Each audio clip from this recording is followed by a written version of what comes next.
everybody to the Columbus Multifamily Investors Meetup. My name is Matt Engel and I am the host this evening.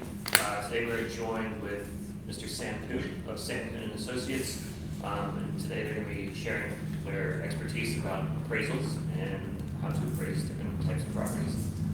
Some housekeeping items before we get started. If you haven't signed up online or using the QR code at the front, go ahead and do that before you leave. And without further ado, Sam. Hello, everybody. Welcome. Let me give you a little bit about who I am, that way you can understand maybe how your questions might better be phrased. You may think it's something that you wouldn't have thought about. Behind me, Noah has got a photo or a picture or something of Sam Koon Associates. That's our appraisal company. Koon Property Group is our brokerage company and our development company. So we do a lot of consulting, we do a lot of appraisal work, we just help people solve problems. Try not to do any property management. Not in our wheelhouse, don't enjoy it. We hire property managers. He's got my qualifications up. Will shortly. And this will just help you know who I am. I've been in the real estate business since I was 19. I got my sales license, finished at Ohio State. Shortly thereafter, got a dual degree from the Fisher School, except we didn't call it the Fisher School back then, in real estate and finance. I went back 3 years later, got my MBA with a depth of field in real estate. I've got the MAI designation. The SRA designation, which is the old Society of Real Estate Appraisers, or the Appraisal Institute, the society merged. But that's basically a commercial appraisal designation, a residential appraisal designation, and then I'm licensed by the state of Ohio, which is a form of taxation in my mind from the state of Ohio, which resulted from the S&L bailout in the early 90s. The government got involved in our business.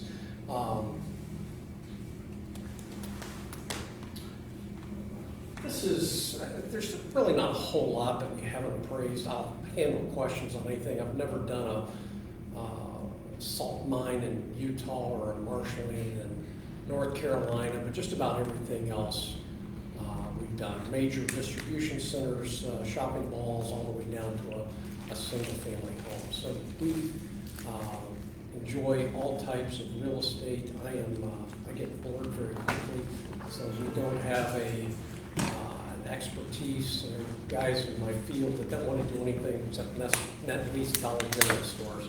I can't think of anything worse except maybe working for the state of Ohio. Just absolutely, I'd die of sleep that if I had to do that. So we've done this. You can see that there are all kinds of properties that include going concerns, hotels, bars, restaurants, nursing homes, assisted living facilities. I've got a robust medical practice, and I love that area of our practice. It's fast-paced. I love the interaction between systems and docs, and we get involved in that, do a lot of anti-kickback and start fraud and abuse.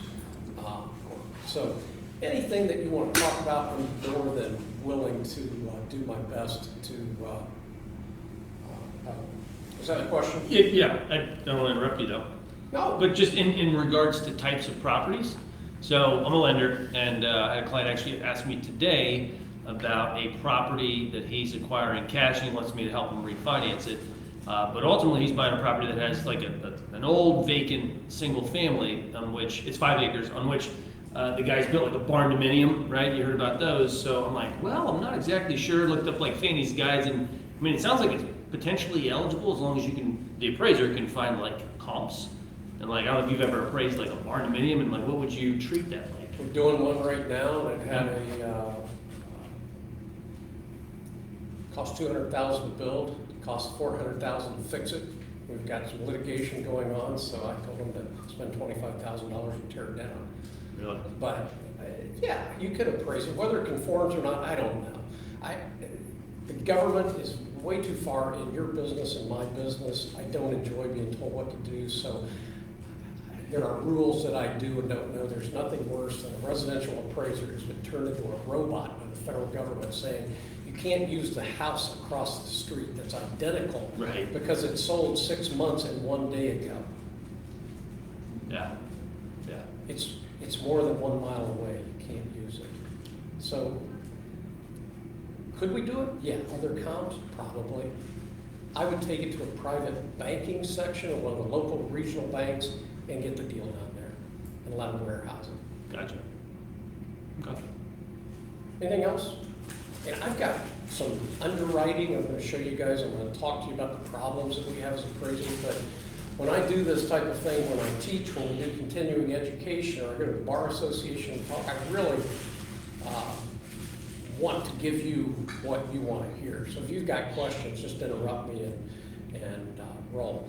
The apartment market, which is what you're talking about, I think, as you get together for this multifamily meeting that you do, is incredible. The last 36 months have been the most prolific in my career, and that's now 45 years.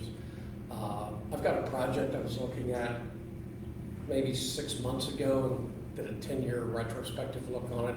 And I'm just looking at the top line, the PGI, and it just comes along, little bitty increases, and then a wham, about 3 years ago. Never has happened. The industrial market, rents were $350 36 to 48 months ago. We're seeing bulk warehouse space at $8 and $9 now. We've actually got a deal at $27, which was a rent constant on cost, and they demanded that the building be built through the winter period, so the construction costs were crazy. $27 a square foot net to landlord for bulk warehouse space. There was nothing special about it. So we're at an unprecedented time. I've been nervous for 24 months. It just doesn't feel right to me. I looked at a property today. We were engaged by an appraisal management company on behalf of a lender in Florida. The appraisal management company is in Nevada. They sent us out to look at this Class D property in a neighborhood where you need a gun. That's when the market's going to start going up. Back in the 80s, when I began to see lenders coming in from the East Coast, couldn't get money locally. People understood the market, so you got to go someplace else and get the money and blow smoke up the lender's skirt. And it's beginning to happen. And so one word that I would give you is just caution. The thing that makes Columbus an outlier, and I struggle with this, I take more calls on office space right now. What is going to be the result of this work from home? When's the other shoe going to drop? What's going to happen to office values? Everything has to be looked at in terms of intel. And I don't think we can measure that impact. The city south of Phoenix, where Intel built one fab, went from 40,000 to 240,000 people in a decade. And the people in Licking County are, Zach's a Licking County guy, 250,000 people. They're thinking they're going to move in just in Licking County in the next decade. So there's going to be all kinds of housing. Microsoft just closed on a couple hundred acres out there at $300,000 an acre on ground that 15 to 18 months ago was worth $15,000 an acre. Amazon is going to build 28 buildings, 27 of which are going to be about 414,000 square feet. They bought 400 acres. It's going to be unprecedented. When Governor Rhodes brought Honda in up in the Marysville area, it was a huge deal.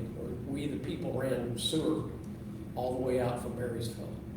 A lot of economic development. This is going to be unprecedented in the history. So what does that mean for real estate in Columbus? It's going to be good. So I don't want to be preaching doom and gloom. When you take interest rates from 3.5% to 7%, it's going to have a negative impact on what you can do. You guys are probably underwrite real estate, multifamily, kills your NOI. It's just hard to, make it work. Questions before I go? Let me show you some underwriting. I have a question. Yes, sir.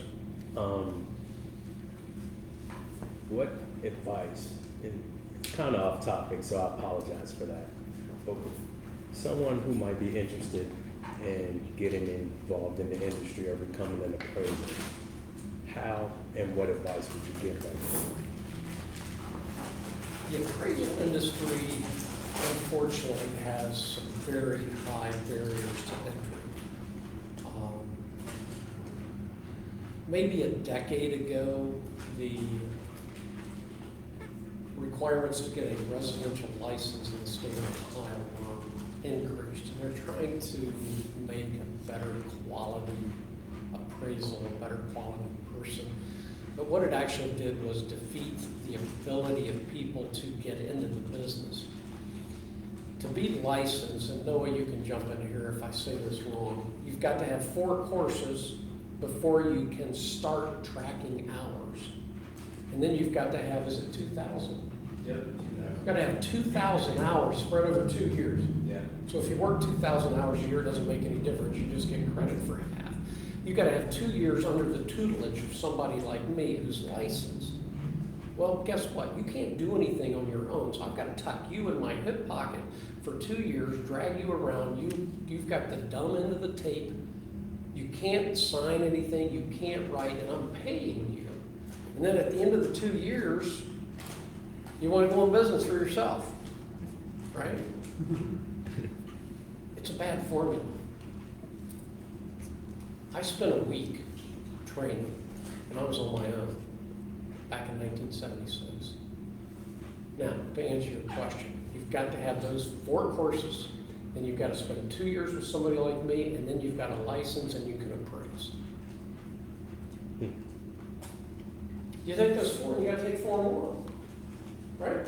Total of 8 courses. You take the 4 before you can start counting your hours, and then during those 2 years, you have to take 4 more. It's hard. If you go to a continuing education class, look for appraisers. It looks like a nursing home. Yeah. There are the grading of there are a lot of industries that are grading, but the appraisal business is bad. Some of the unions, the trade unions, have recognized that they're educating young people free. They'll work as a journeyman for an electrician. They'll go to school at night for 3 or 4 years. They come out, they're a union electrician, and they work. We've got the same problem in the appraisal industry. It would be wonderful if you wanted to get in. It's just hard. I mean, I've spent time talking to Kwame about the appraisal industry, and I've got a friendly relationship, and it's a great business. I cut my teeth in the appraisal industry. I wanted to spend 5 years. I did not want to sell houses. I did that 2 or 3 times, and I didn't like the emotions. I wanted to get in the corner office and do a deal with somebody that's making a decision on commercial real estate. I found out who I was in that process. I didn't really realize that I was too young, but here I am 45 years later. I love doing what I do. I gather information, I process it, I put it on paper, and I sell it. And I help people solve problems, and a lot of them are real estate oriented. Some of them are problems with a dead parent. We do estate work, we do estate planning, we do litigation support. There are all kinds of reasons that an appraisal is needed and done. So it's a great training tool. I mean, what we're talking about here tonight, you can ask as many questions as you want about how do I create value in multifamily real estate. You are a better syndicator, you are a better property manager, you're a better asset manager, you're a better banker, you're a better mortgage banker if you understand how value is created. So I love the appraisal business from that perspective because it just gives you the very basics of what we all do, and that's make money in the real estate business. Hard way to go. It's not easy, but you've got to have somebody to sponsor you. And then you've got to understand that that person is giving a whole lot of time you could ultimately walk out at the end and they've got no return for their money. Okay, thank you. Let's go, oh, go ahead, sorry. Oh, yeah, I kind of, something to add to that, and then also a question to follow up. I guess for my question to follow up, now with the shortage that is noticeable in the industry, have there been talks of kind of lessening those requirements, especially on the 2,000 hours? Yes is the short answer, but I can't really tell you what they're doing. I'm not involved in the governance of the appraisal industry and the interaction with the government. That would kill me. I just try to stay away from it. And like I told Zach, we just work for people that pay us. Yeah.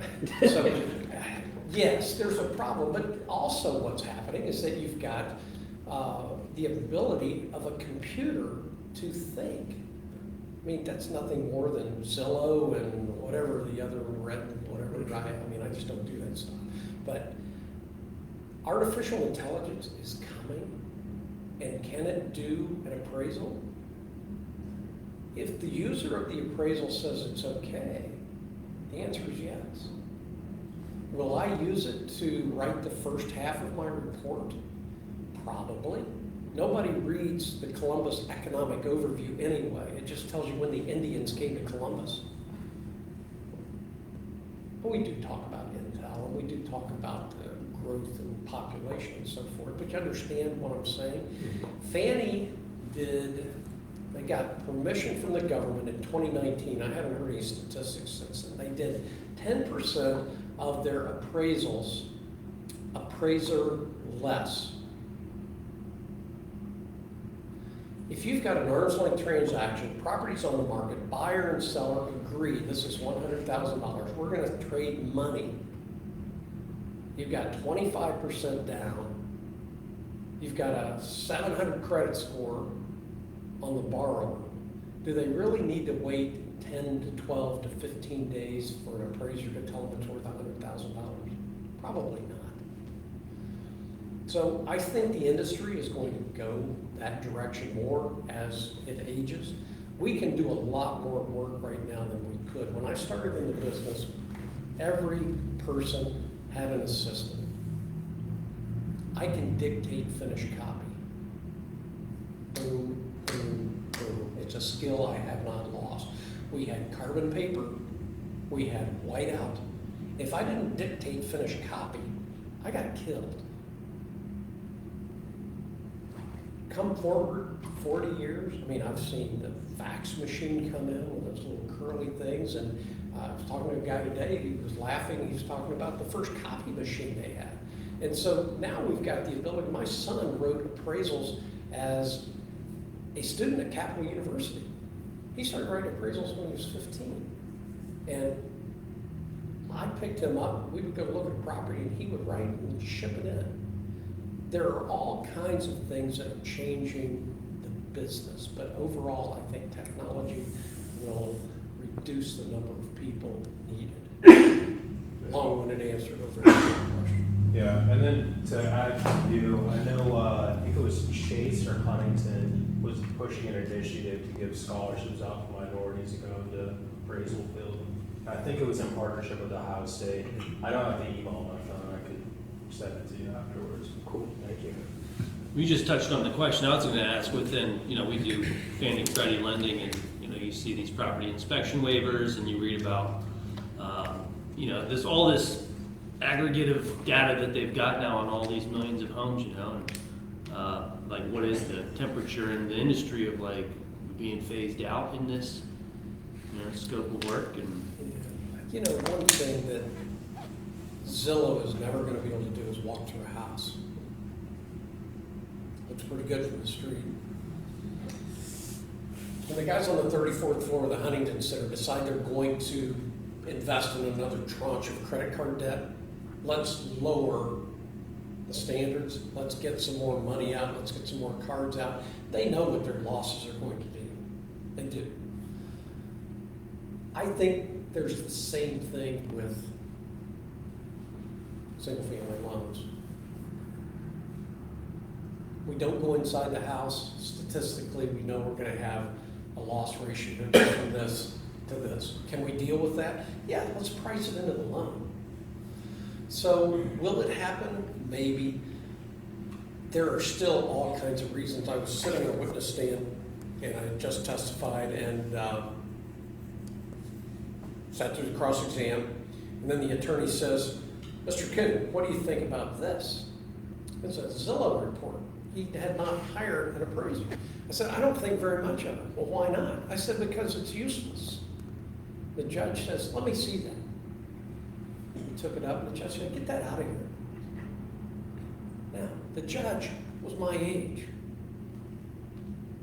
When the judge is Kwame's age, oh yeah, Zillow's been around since I was a senior at Capitol. I think it's cool. Zillow's never going to get inside a property to understand what it really looks like. I think there will always be a reason for people who have real problems to pay real money to real people to help them solve them. What that does in your business, your guess is probably as good as mine. As long as the lenders, they don't care. When we've got times like this, when my phone rings, is when the REO department gets full of bad loans. They really want to know what it's worth, that's when they call. I just got the keys. Bank One bought Central Trust. They called and said, Sam, we got a box of keys. Can you help us? I said, what are you talking about? We got all these loans out in Licking County because we just bought Central Trust. We have no idea what we own. We got busy. The OCC was coming in 4 months and we had to get everything figured out. So we went out to Licking County and knocked on doors and figured it out with them. That's when they really want to know. And that's when they'll pay. And they don't really care what it costs. They've got a problem to solve. Underwriting multifamily. Let me spend some time on this. Let me preface this with the intention is to help you understand how to communicate with an appraiser, understand what an appraiser does. Noah's got, I don't know if you can see it or not, the screen's not very big, but what we have got here, can everybody see that? First column on the left is IRM, that's the Institute of Real Estate Management. We belong to IRM and we pay a little bit. I contribute properties that I own, I contribute the data, so we get to buy it at a discount rate. But this is what IRM says expenses in an apartment community should be based on 5,193 units in Columbus. And you can see that the dollars per unit on the right-hand column is what we carry forward. Then in our database, we have got comparables A, B, C, and D. And these are sanitized so that nobody really knows what they are. But you can see that we've given the date of construction, the expense year, the number of units. And you can see once again that we've broken down the expenses on a price per unit basis. Notice that the expenses include taxes, insurance, maintenance, utilities, management, administrative, legal, payroll, and advertising. There's also, as we go to the next page, you're going to see a reserve for replacement. These are the apartments then that we are appraising. That was all comparable data from the market. This is the subject property, the one that you're offering as collateral for a loan. Lender calls me, Sam, what's this place worth? I say to you, borrower, I need your historical income expense information. This is what it should look like. Sam, I've got 19, 20, 21, 22. This work is about a year old. So we annualized the 22 data. And what we have done is broken it into the major components of expense: taxes, insurance, management, maintenance. This appraiser broke landscaping out for some reason. Utilities, administrative, legal, payroll, advertising.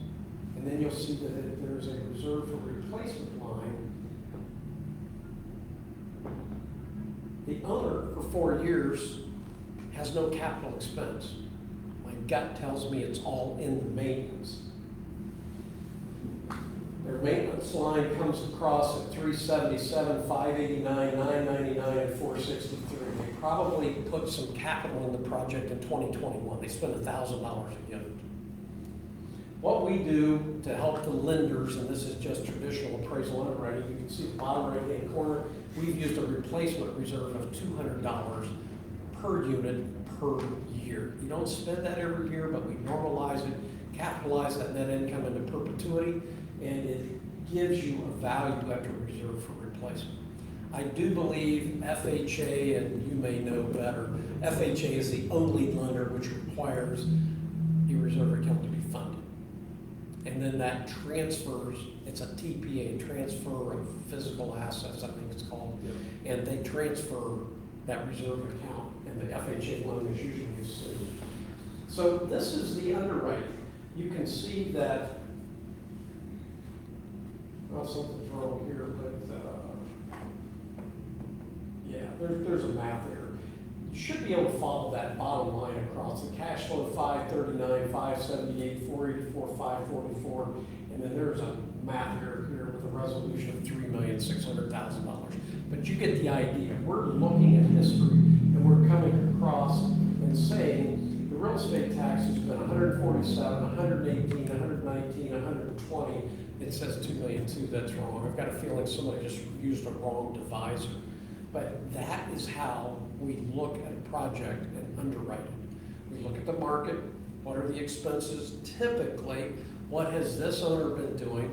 If the market has maintenance expense at $700 or $800 a unit, which is pretty standard, and the owner is reporting $300, we know he's probably doing the maintenance himself. So we will write that project at a market rate because the lender wants to know, what is this project worth if I have to sell it? And the lender, upon taking it back, would hire maintenance people and have to pay them. There's a management fee in here. Typically, we're seeing that at 3.5% to 4.5%. You can buy competent management in this town for that.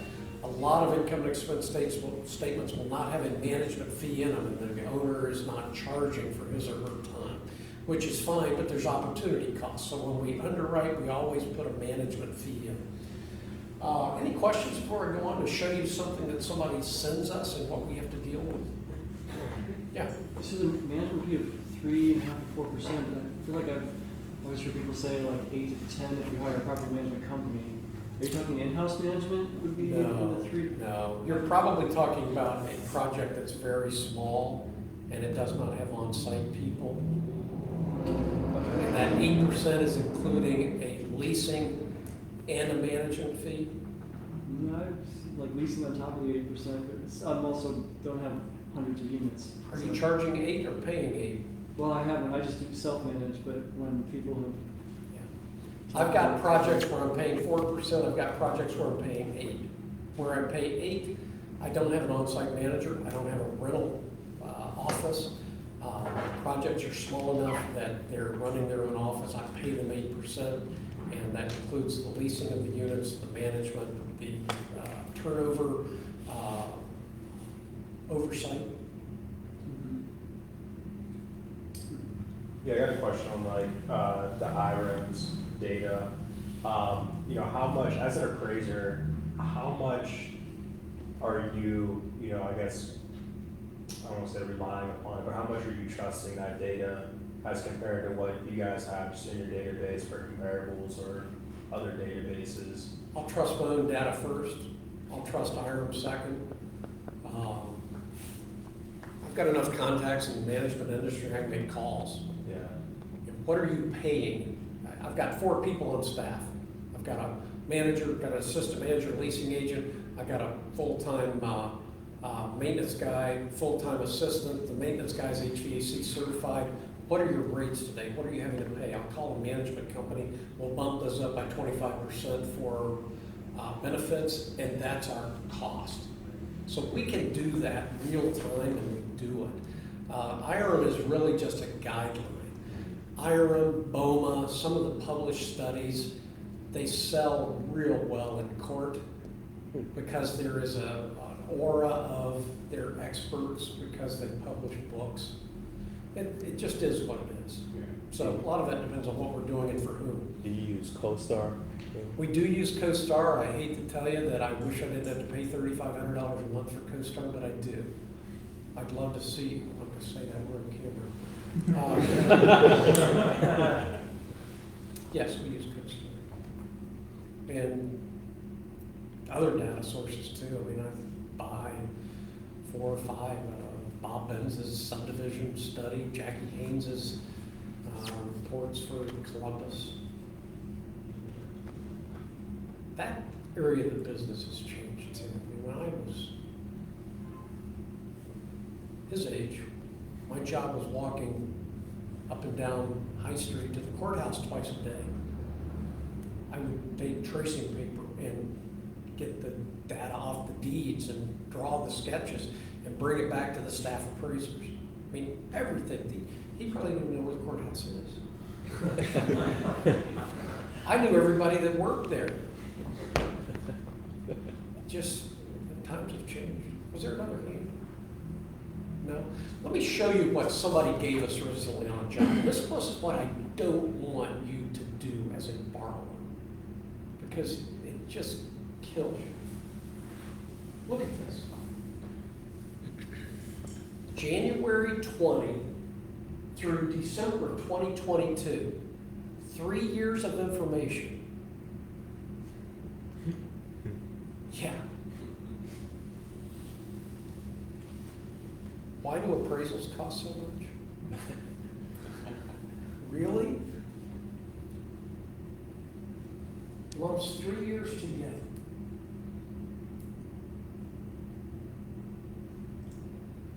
At least he's got the expenses broken down into categories. Last month we had somebody say, here are my annual expenses. We'll lump them all together. If you're going to look like a borrower who knows what he or she is doing to even your lender, understand that you need to be keeping good records, at least have QuickBooks. And here are my rents, here are my expenses, and if you don't pay yourself a management fee, it's okay, just put 0. When you say management, you're referring to property management? Yes. What's the next one look like? I kind of forget.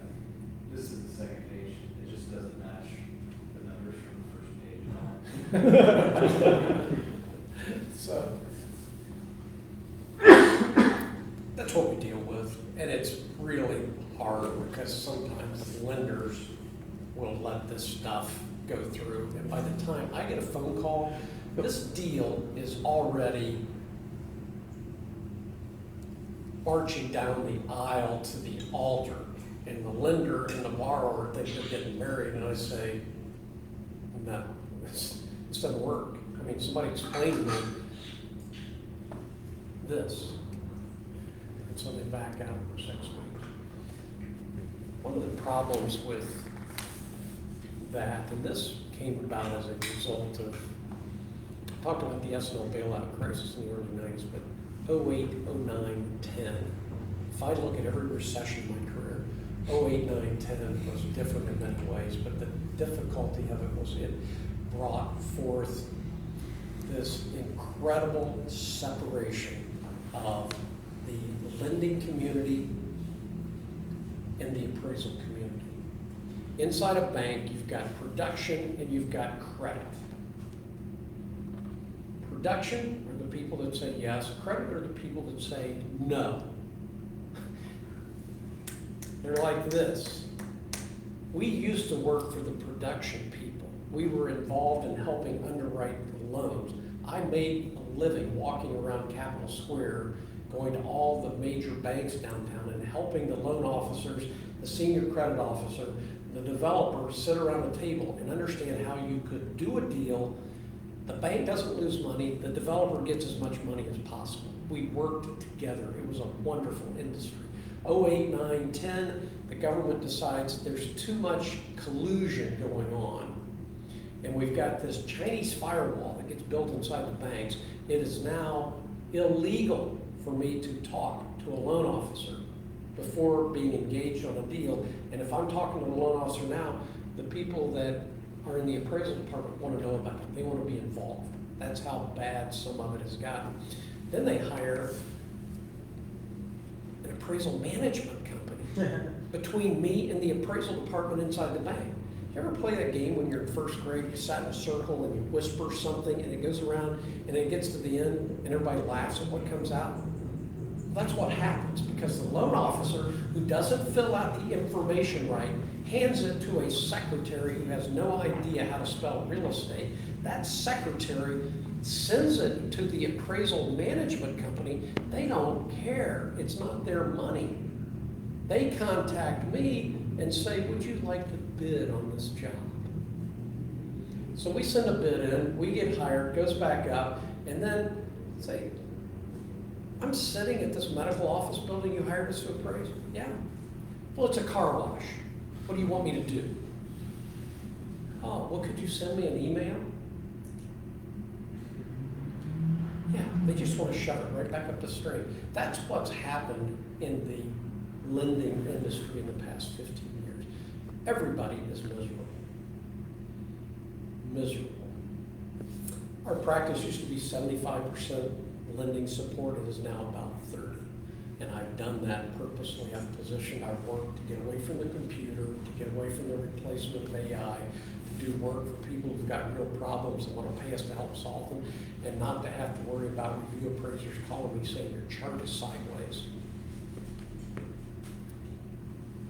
Sorry, that was a bit of a... No, I'm not bitter.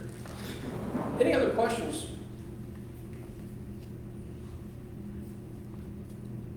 I always have questions. Go for it. Sorry, I'm late. Came from the ACC. When it comes to appraising, which do you value more, basis or cap rate? Basis, Yeah. as in the interest rate. No, as in construction cost. What maybe somebody's paying per square foot for a building? 3 approaches to value: cost approach, income approach, market approach. Was your question, will I rely more on the cost approach than the income approach? Correct. Depends on the property. Give me an example. A lot of people here are multifamily people, so let's say mid-size, maybe 50 to 100 unit, Just 1980s, 1990s build. Oh, I'm not even gonna do a cost approach on a project built in the 80s. I don't care. Irrelevant. Don't care what it costs to build. Kind of guessing at depreciation. When was the last time you bought a 50-unit apartment project and you sat down and developed a cost approach to see what it would cost to rebuild it? I mean, I think anyone going in is looking at cost per square foot plus CapEx plus what you're going to put into the property to improve it. That is not a cost approach. That is a market approach plus cost of rehab. And is it worth more when I'm finished than my acquisition cost plus my fix-up cost? If it's not, you're going to go bankrupt if you do it many times. You've always got to rely on your income approach. Income property value is driven by income. Where we get into trouble in the multifamily industry is a misunderstanding of real estate taxes as an expense and the risk associated with buying a property and the valuation being increased by the auditor. They appraise every 6 years. We've got numbers coming out August, September of this year, and that's where you really need to be paying attention. If you don't understand your cost to renovate that project, it's hard to know what to pay for it, because what you're asking me is if I get my total investment in the property, is that more important than the value in the income approach? The answer is no, they go together. If you've got a $500,000 purchase and a $400,000 rehab cost, if it's not worth $1 million, you shouldn't be doing it. And I get to that $1 million by capitalizing the income. Part of the cost to that, part of that $400,000 should be your carry during the rehab period. The lost rent, the interest only to the lender, taxes during construction, all of that rehab cost, that $400,000 plus the $500 acquisition cost, had better be less than the value capitalized at the point of completion of construction and stabilization of occupancy. That answer your question? No. Go ahead, try again. No, that it certainly is a very specific answer. Appreciate it. So based on your view of where the economy is going, which asset class theoretically would you invest in? Which do you think there's the most value in? Personally, I really like retail for a variety of reasons, but some people may disagree. Most people in here are multifamily people, and obviously industrial is a very hot asset class. Any thoughts there based on what you're seeing from an analytical point of view? Yeah, and let me give you context. I have built and owned retail. I have owned apartments. I have owned industrial, and I own office. And I've owned medical office. So I've got a real good feel of my own experience. Right now, I would probably still buy multifamily. I believe, and here's my investment philosophy, always has been, if you look at the food chain of life, the first thing somebody is going to do is eat. The next thing they're going to do is pay their rent, so they don't get kicked out of their home or their apartment. If they don't pay the rent at their office space, the worst that happens is they get evicted. I've always liked apartments for that reason, but I've had a miserable experience with retail. That doesn't mean retail's not good right now. I think retail's still trying to find itself with the COVID, shop from home or on your boss's computer while you're getting paid at the office or wherever you shop. Industrial is so hot right now. It's just hard. I understand that what I do for a living is identify and mitigate risk. So it's hard for me when I see rents going from $4 to $8 to jump in at 8, hoping they go to 12. Appraisers don't make good investors. We're too conservative. I would have no problem with your looking at retail. What we're finding, I drive into a shopping center, the first thing I do is count the total true retailers. I'm looking for nails, smoothie shops, things that you can't buy on the internet. I think we're going to continue to see bankruptcies. I think Staples will be gone. I think Office Max will be gone. We saw a lot of bankruptcies last year. I think there's a lot of shakeout still coming. I have no idea why Dillard's stock has doubled in the last year. People are going to eat. Entertainment is a good asset class, but it's almost a business.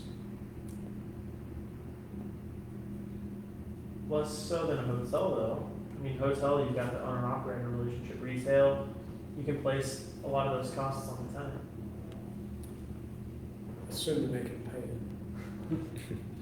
it. If you're looking at pass-through expenses of $12, $14 a square foot, which we do, I mean, you just take, very simply, you take your value of $400 a square foot, you multiply it by 3%, you got taxes of $12. That's a lot of hamburgers.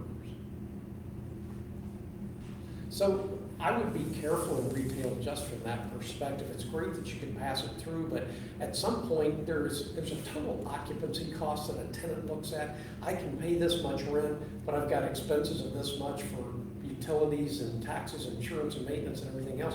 And if it gets too big, they come back to you and say, I can't pay the rent. Well, what happens then? You've got to pay all the operating expenses. The landlord has to take a haircut on the rent. And I think a lot of that just gets down to personal preference. I enjoyed my tenants at my shopping center, but it was a rough slug. We built it 36 years ago and I got rid of it the last quarter of last year. It was a long, hard slug. I've had apartments got some we bought in 1986, still got them. I just like the apartment business for that reason. properties. Industrial is great, tenants don't bother you, they'll live with just about any condition, just don't let the roof leak. I don't think I would buy into a hotel. Maybe. So it's funny to talk about apartments and hotels. I know a couple years ago, it seems like a trend, or maybe I can't even say that. I knew a person who his business model was to convert hotels into apartments. Would you appraise that like regular apartment? I guess how would you appraise that? We just finished one. It was a derelict hotel that had been closed down by the city. Guy buys it, I don't know, 150, 160 rooms. They're, 300 square feet each. He ended up making it we're seeing a lot of drug recovery assets. That type of market would be good for a hotel. And so then how do we appraise that? It just gets back to the income once again. Collect this much rent, I got this much in expenses, I've got the net income, we convert that into value with what's called a capitalization rate. It's really no different. You've just got to struggle with the expenses, you struggle with the rent.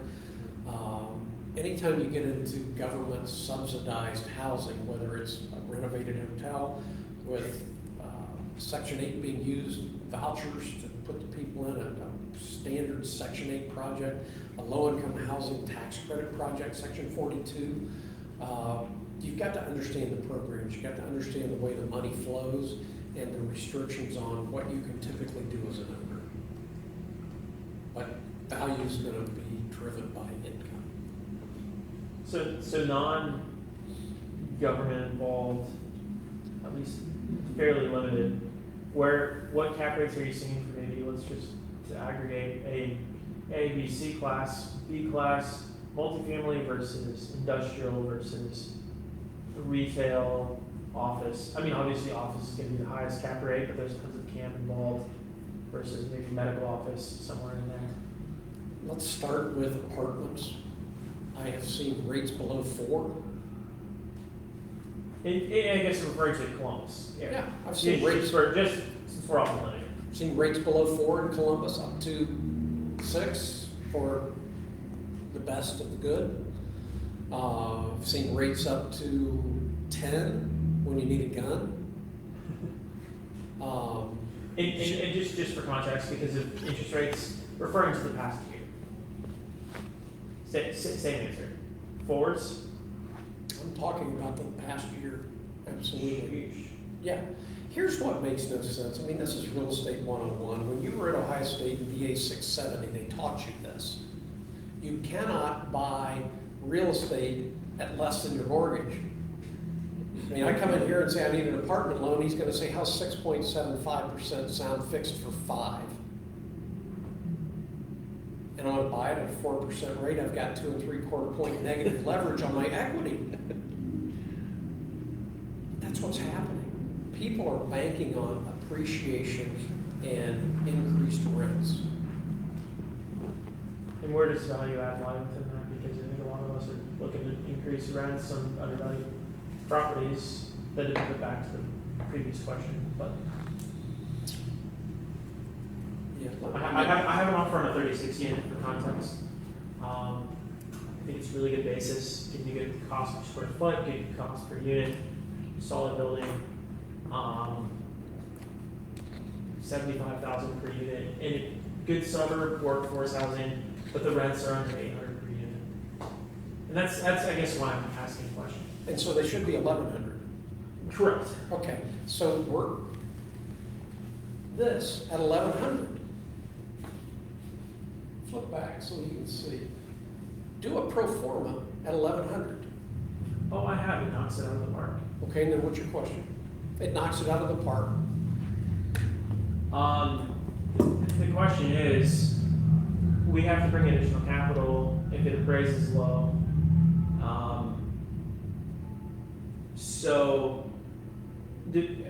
How important? Back to the question of basis versus current net income, NOI.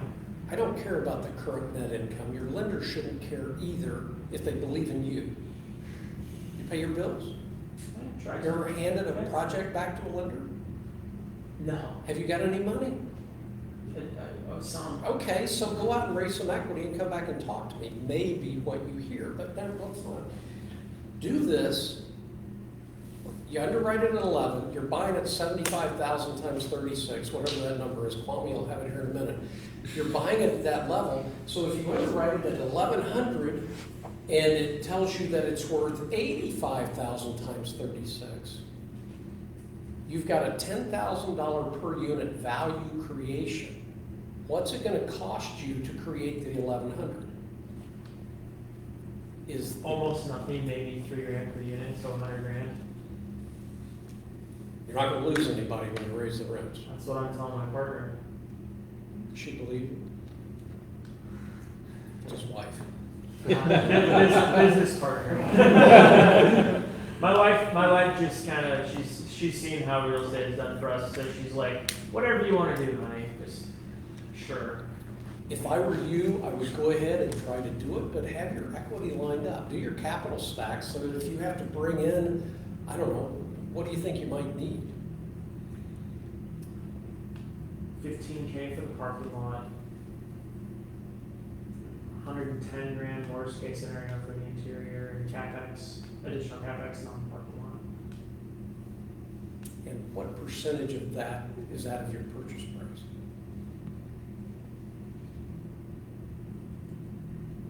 $8. My gut says you get it done. But have you talked to a lender? Yeah. And are they believing it? My So partner carries a lot more weight than I do. Your fear is some idiot like me blows up your deal. Again, You want to invest? No, I'm just kidding. I'm just kidding. No, so, interestingly enough, referring to capital stack, my partner wants to call it equity, but he's already raised the capital. We were going to do 50-50. He has two guys, and granted, I believe in the GPLP relationship, but he wants to he wants to have his partners effectively fund the whole thing, probably will roll in fees plus a little extra. And so we'll bring 75 each. His two capital partners will come in for basically 10% pref plus almost like a premium on their capital, an additional 10%. And then we get to keep 100% of the excess, which, I would do a 70-30 with an 8, but if he wants to do it that way and he has two guys lined up, it's his reputation. Let's do it. On the line, he's a stronger guarantor than I am. I got it. Do you have investors you can trust? Do you know them? I think I can raise the equity, but he says he's going to do it, so yeah, I trust him, definitely. Have you ever syndicated a deal? Not for myself. You'll be getting phone calls January 15th saying, where's my K1? Right, but so I thought about putting them in the capital stack as either preferred equity so that they can benefit from cost seg, or even calling it mezz. We refer to theirs as mezz with some sort of equity premium for that additional 10% that they're due. And if we finance, the idea is to buy them out.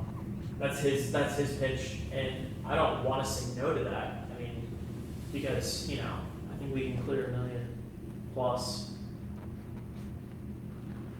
Have you got a lender lined up to loan you against the property after completion of renovation and stabilization of occupancy? No, ideally it would be great to go non-recourse at that point. So you're planning to do a recourse loan and a non-recourse 24 months from now? 24 to 36, yeah. In theory.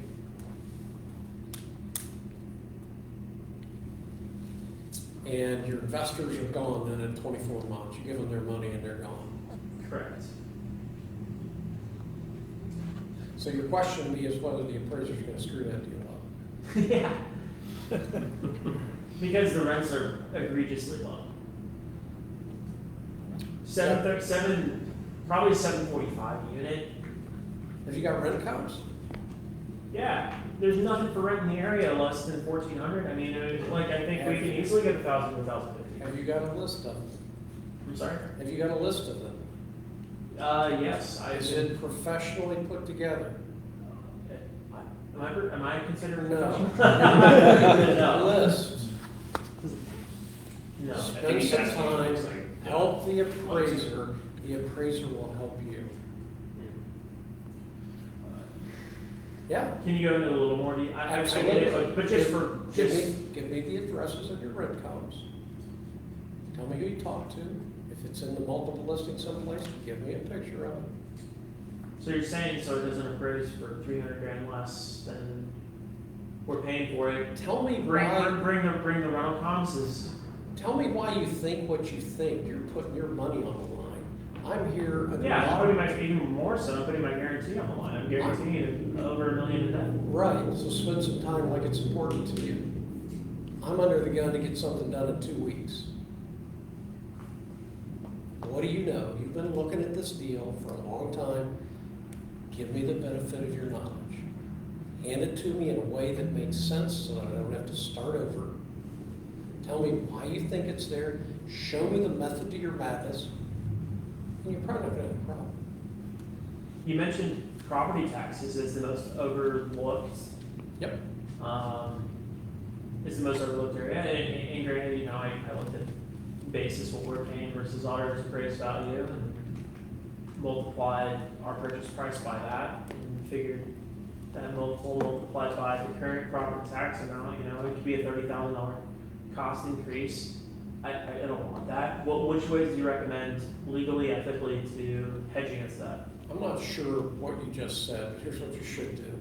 If your purchase price is $1 million, your real estate taxes should have an estimate of 27 to 30 grand.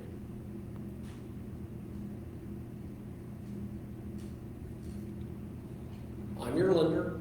There's a reappraisal going on in Franklin County right now. The blind hog might find the acorn and appraise it for $1 million. If you file permits, you're going to get reappraised. So if your deal is contingent on somebody underwriting this project at the lender or an appraiser coming in and buying into taxes at something less than full valuation, you may have a problem. Which impacts the value, which is what we do not want at exit. Well, unfortunately, we don't control that. The auditor appraises every 6 years, they update every 3. You never know where it's going to be. If your deal hinges on taxes at 40% of where they should be, you should probably think real hard about what you're doing. So, as a sponsor, you mentioned collecting rental comps professionally. Who do you go to professionally collect rental comps? An appraiser? You have already decided that this project will rent for $1,100. Where did you get that? Are you shooting from the hip, or did you look at some comps? I looked at comps. You said, but you said I'm not. Put I'm the- saying put them together in a way that looks professional. Like Oh. create a spreadsheet, create a pretty chart, like you'd see in OM, and put the rent comps together. Okay. And the I reality is, you're had to going do to that. present that to your investor anyway.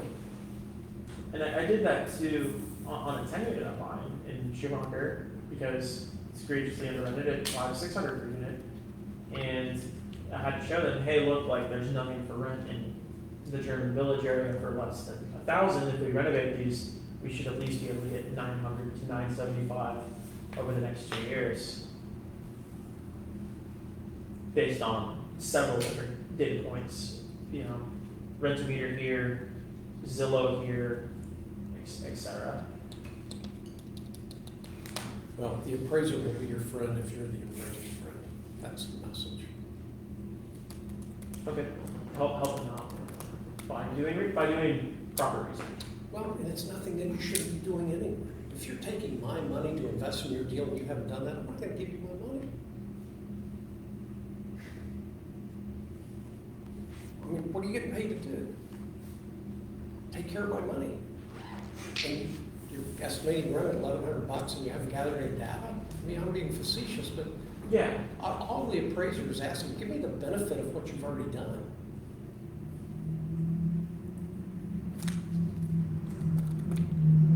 it's good information, Sam. Sounds like you've done this once or twice. Oh, a couple times. Believe me, our goal is not to blow deals up. So, in your view, sorry, one more question. When is sponsor being manipulative versus helpful? I can tell if you're lying to me, if that's what you're asking me. I get lied to all the time. After 45 years, I can smell it like a skunk. Just tell the truth. And you won't have a problem. If you can't tell the truth and get the deal done, don't do the deal. If you've got to fabricate something to fool him, and I've got his back, and you've got to fabricate something to fool me, you shouldn't be in business. It's just no way to conduct. It's just not. Yeah, I mean, that's true across not just real estate, but It's life. yeah. Tell the truth. Work hard. Listen intently. I got 10 of them. We can go right down.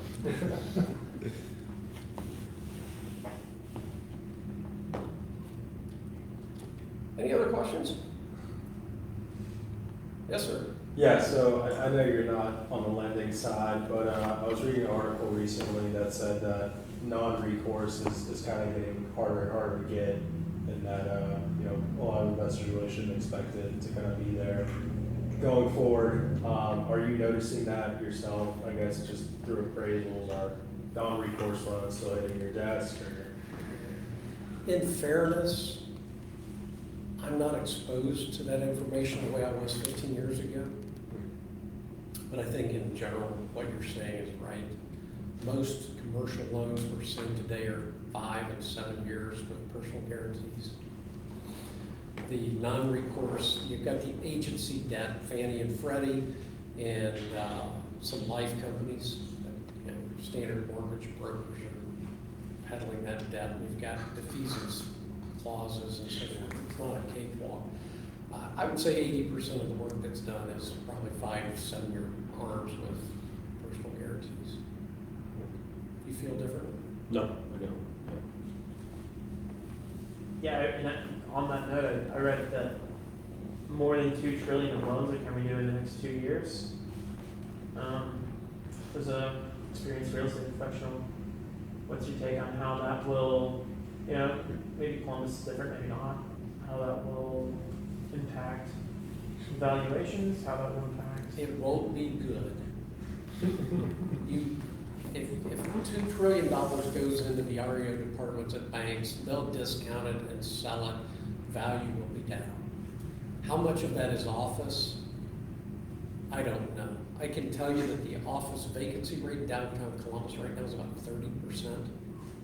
I can tell you that I have in the past month walked, which on tape I shouldn't be saying exactly where I've been, but 1, 2, 3, 4 Fortune 500 companies in the Columbus area. I've walked their offices and I'm seeing 30-35% uses. Now, are those going to go back to the banks? I don't know, but eventually somebody's going to say, there's a lot of space here that we're not utilizing. They're going to reduce their real estate footprint, and that excess space will probably sell at a discount. It will not be good. I don't know that we go into a recession. I've been hearing a inverted yield curve for the last 9 months. I just don't know. But $2 trillion worth of loans coming due in the CMBS market is going to be it's going to be tough. The thing that has happened here, guys, that has blown this market up, some of you guys that are younger have not seen a bad market, don't get lulled into thinking that this is going to happen forever. All of this craziness, you're going to get hurt. Just be very, very careful because it will be painful. I mean, I watched fortunes disappear in 8, 9, and 10. I watched lenders just absolutely kill people, took away everything they'd worked for 20, 30, 40 years. Just be careful. It's not going to go up for everything. The government dumped $6 trillion in the economy. and it still is working its way through. There's too much money. Look at all of the renovations going on in this town. Arlington, Bexley, new house in New Albany last weekend sold for $1.2 million, and 30 buyers. And it needed a $500,000 rehab. Yeah, I mean, it's just, there's way too much money still in the economy, and, you know, does that work its way through about the time the $2 trillion hits the, I don't know. Those guys are way over my pay grade, but just be careful. Don't get strung out on stuff.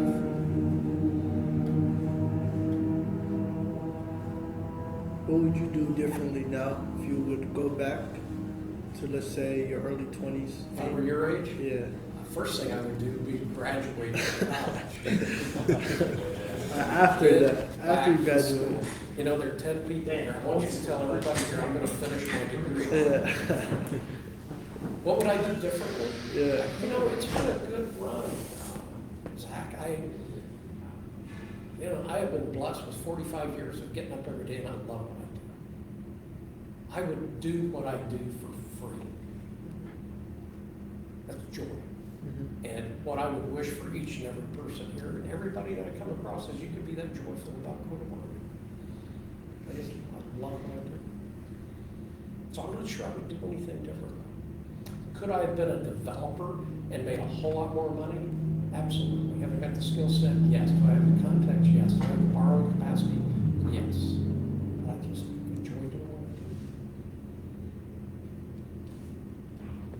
do. So I guess on that note, as far as Columbus and kind of the growth that we're gonna see here, and given, all the data on how many people are gonna be moving here, how we're already at a shortage, already building way less houses than we need to, where do you think, I guess, the tipping point would be, and then what would you, I guess, for us here to capitalize on that, what are some maybe ideas or thoughts that we should keep in mind with that issue?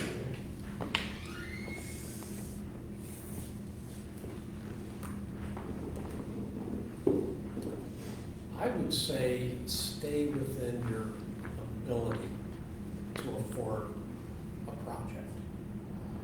I have always had a job in my career. I fed my kids, I paid for the house, we did everything out of my appraisal business. I did brokerage work and development work and investing for fun. I would not do that any differently.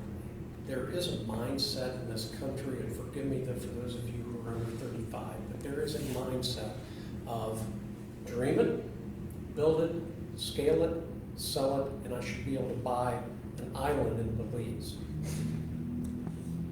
It's wonderful thinking, but it's the way it happened in my life. Was I buy real estate, I let the tenants pay it off over 30 years. And at the end of 30, I've got cash flow. It's a long game. Depreciation is real. Reserves are real. Neighborhoods change. I had the hottest retail market in the state of Ohio at Scarborough Boulevard and Bryce Road in the mid-'80s. Reynolds Road in Toledo. I mean, there were several. Bryce Road was so hot. We built a shopping center there. We could not. I turned down Fiesta Lanes at $14 a square foot, and that 36 years ago.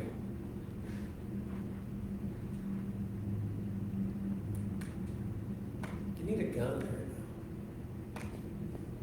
So be careful. Don't get over your head. I would, again, I just like residential real estate. I think you understand it. It's not that hard.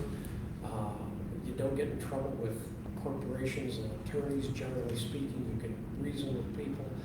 Just don't get over leveraged. So on that topic, what's a reasonable amount of liquidity to have as a sponsor? Maybe it's $1 per certain amount of debt that you have. I mean, what's considered adequate reserves? I am not a personal financial advisor, but I think that they would tell you to have a minimum of 6 months liquid. Of all of your portfolio? Your living expenses, 6 months liquid. Sure. And, if you're talking about, can I have 3 projects at once and all 3 get in trouble and I'm in trouble, you're probably okay. Because I doubt if all 3 are gonna go bad at the same time. If you're in the real estate business full-time and you're just investing, trying to do properties where you don't have a steady income coming in, your wife should probably be working. I'm sorry? Your wife should be working. Hopefully she Yeah. gets a government job. Yeah. My wife worked in property management, they required 6 months from church.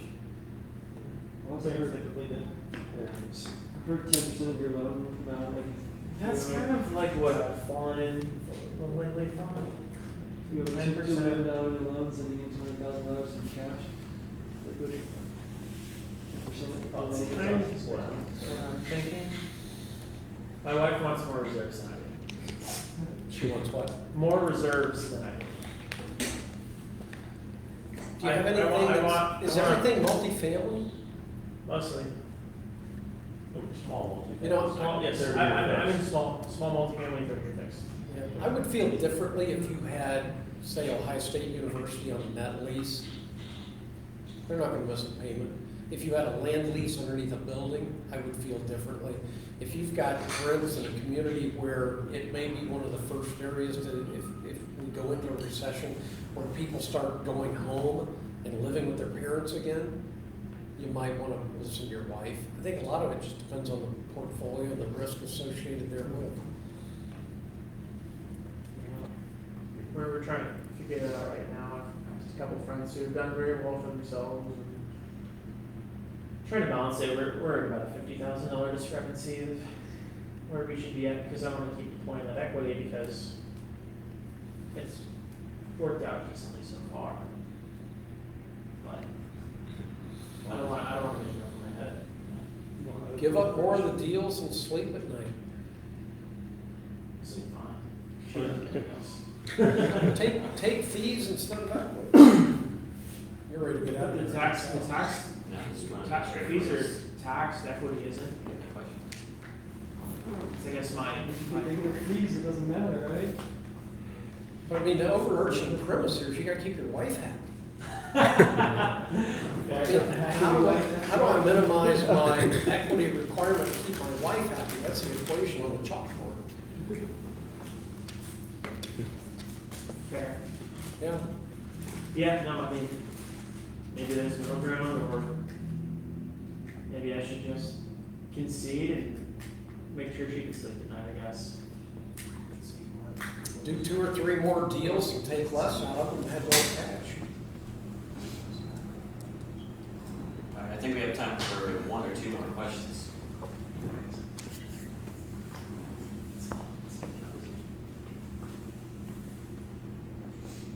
What areas in Columbus are you seeing grow in ways that you wouldn't anticipate? Like, where should we be investing, essentially? 9 o'clock to 2 o'clock on the clock. Everyone. Yeah, I mean, you just go around 270 and start at Hilliard and you go around to Gahanna. That's the way it's been for 40 years. Does it mean you shouldn't do a warehouse deal in Rickenbacker? No. Does it mean you shouldn't do a little retail deal in Grove City? No. You know, Pickerington, it would be okay, but generally speaking, 9 o'clock to 2 o'clock on the clock, that's where things are happening. Executives who make decisions about where to locate their companies live between 9 and 2, and they want to live close to home. As you push on up into Delaware County, Polaris is going to be a southern location. We were talking today in the office about people in Marysville driving down to Dublin to work, and they want to get away. It's only a 20-minute drive. There's going to be more of that. I have had a search. One of the guys at the office set up a search for me for small multifamily properties, Delaware to Newark, and say just go buy it. I have not had one hit in Johnstown in 12 months. A whole bunch of stuff coming up in Newark. I don't really want to be in Newark.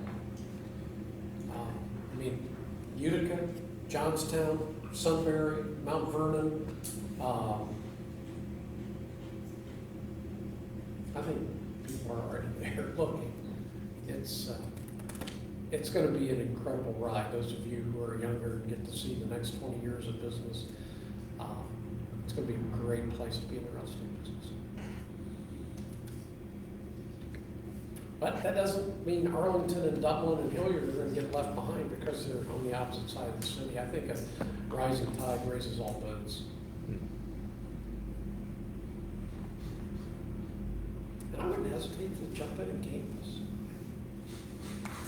I've got units for 18, had units for 18 years at campus. I've not had one day of vacancy. Not one day of vacancy. And it's been a great ride. And OSU keeps growing. I mean, we're seeing. Yeah, I can't quite figure it out, but there are over 60,000 students, and they force the sophomores to go back into the dormitories to feed their own desire to own real estate. And our units have stayed full. I think there's the periphery. You've got the 4th Street, and don't buy stuff out of 4th, or you get the professional students on the south side of campus. They don't pay as much.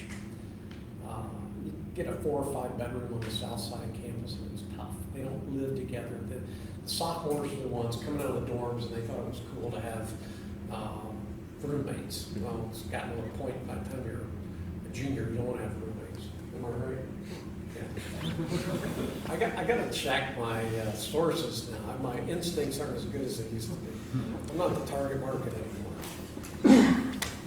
Question for you. So, if I recall correctly, there was, I want to say it was the LG battery plant that's is it Washington Courthouse? Yes. So, $5 billion. one of the interesting things I saw was, I don't know if you saw this, but like the Intel drive map. So, Grove City is equidistant between Intel and that battery plant. So, I know you had mentioned on the clock, the 9 and the 4. Have you thought about that? Like, do you think that, potentially people could land there, given? Maybe. I got to tell you something. I don't know how a semiconductor is made. Yeah. I know they're going down 3 stories and they're going up 10. And I know they're going down 3 because they don't want the earth doing this. But I really don't understand the business. I would be more inclined to, and we talk about this at the office all the time, I am convinced that we, the people, are going to build a road from 71 to 70. And I would put my money on Route 37, since we already own the right-of-way. That being the link from 12 o'clock down to 3 o'clock. Kind of an outer belt. I would bet on that before I would bet on Grove City. It's a good bet. Yeah. Yeah, totally. And You're good, you wanted 2 o'clock. New Albany? Yeah. we have a lot of fun at the office speculating about where that's going to go and following the sales. And so we're data nerds. It's what we do for a living. I mean, we're building nerds and data nerds, and we sell them.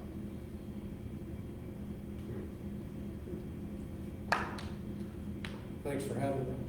Thanks for coming. Coming in. So much.